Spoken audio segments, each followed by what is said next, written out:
High gas, আসসালামু আলাইকুম। দেশ ও দেশের বাইরে থেকে যারা আমার ছোট্ট একটি ইউটিউব চ্যানেল দেখতেছেন সবাইকে জানাই মোস্ট ওয়েলকাম। তো আশা করি সবাই ভালো আছেন। তো গ্যাস, এই যে দেখেন এগুলি কিন্তু আমাদের কাজ করা হইতেছে। তো প্রায় কাজ কিন্তু প্রায় শেষের পর্যায়ে, আর মাত্র 6-7 দিন লাগবে। তো আমাদের বেকু, যে দেখেন আমাদের বেকু ওদিকে কিন্তু কাজ করতেছে। দেখাইতেছি আপনাদেরকে একটু জুম করে। ওই যে দেখেন বেকু কাজ করতেছে। এই যে একটা, আর ওদিকে একটা আছে একটু দূরে, তার জন্য দেখা যাইতেছে না। তো এখানে প্রায় কাজ শেষ, আর মাত্র 5-6 দিন 7 দিন লাগতে পারে এরকম। তো আমরা যেখানে আগে থাকতাম ওখান থেকে আমরা চলে এসে পড়েছি। তো আজকে আপনাদেরকে দেখাবো আমরা আমাদের রুম, আমরা কীরকম রুমে থাকি। তো মালয়েশিয়াতে আপনার আমরা কিন্তু একেবারে বাগানের ভিতরে চলে এসে পড়েছি। এই দেখেন নারিকেলের বাগান আশেপাশে, আপনার ওইদিকে কিন্তু পমিলের বাগান, আর এগুলিও ছিল পমিলের বাগান, কিন্তু কাটা হয়ে গেছে এবং সব কিছু কমপ্লিট করা হয়ে গেছে কাজ। আবার নতুন করে চারা লাগানো হবে পমিলের। তো এই যে দেখেন আপনাদেরকে দেখাচ্ছি যে আমরা চলে এসে পড়েছি রুমে। এসব রুমে আমরা থাকি।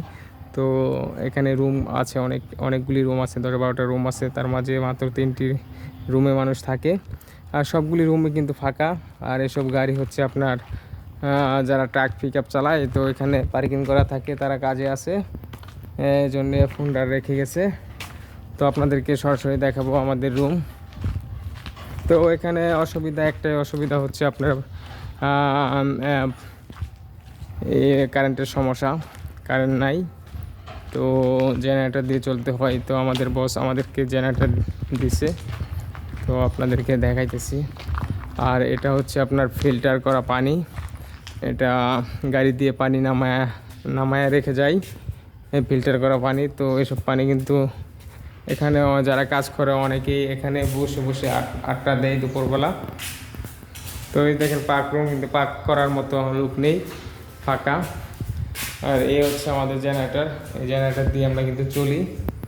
তো গ্যাসে দেখেন কারেন্টের লাইন টাইন সব কিছু ওকে করা, পাকা টাকা সব কিছু কমপ্লিট, কিন্তু কারেন্ট নেই, কারেন্ট এখনও দেয়নি।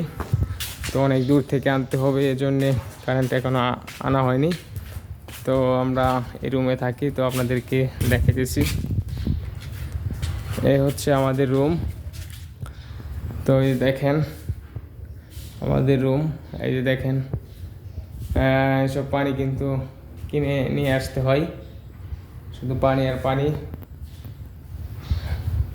প্রায় একটা মানুষের আপনার বাংলা টাকায় প্রায় 3 থেকে 4 হাজার টাকা, সর্বনিম্ন 4 হাজার টাকা, 3.5 হাজার টাকা এরকম লাগে পানি। তো এই যে দেখেন আমরা এসব আমাদের রান্নার কুকার, আমরা রান্নাবান্না করি।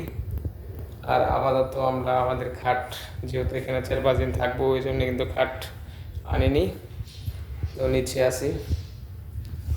এই হচ্ছে প্রবাস জীবন, কি আর করার আছে। দেখেন আমাদের হাঁড়ি পাতিল, গ্যাসের চুলা, আমাদের 2টা চুলা। তো আগে একটা কেনা হয়েছিল, ওইটাও চলে, তারপর ডাবল চুলা কেনা হয়েছে। তো 2টা বোতল লাগে, একটা শেষ হবার আগে একটা বড়ি নিয়ে আসি। তো এই হচ্ছে হাঁড়ি আমাদের রান্নাবান্না ঘর, এখানে আমরা রান্নাবান্না করি,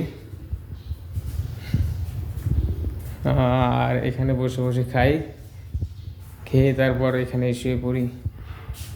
তো গ্যাস, আজকে পর্যন্তই। সবাই ভালো থাকবেন, সুস্থ থাকবেন এবং আমাদের জন্য দোয়া করবেন। যারা প্রবাসে আছে তারা খুবই কষ্টে থাকে, কারণ কেননা কাজের শেষে রুমে এসে তারপর রান্নাবান্না করতে হয়, এটাই সবচেয়ে বড় কষ্ট, নিজের হাতে রান্না করতে হয়।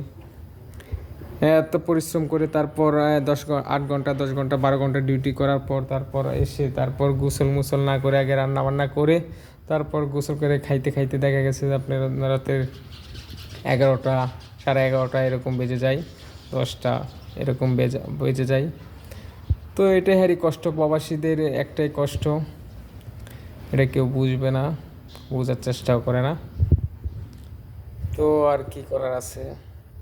তো সবাই ভালো থাকবেন, সুস্থ থাকবেন। আজকের ভিডিও এ পর্যন্তই। আসসালামু আলাইকুম।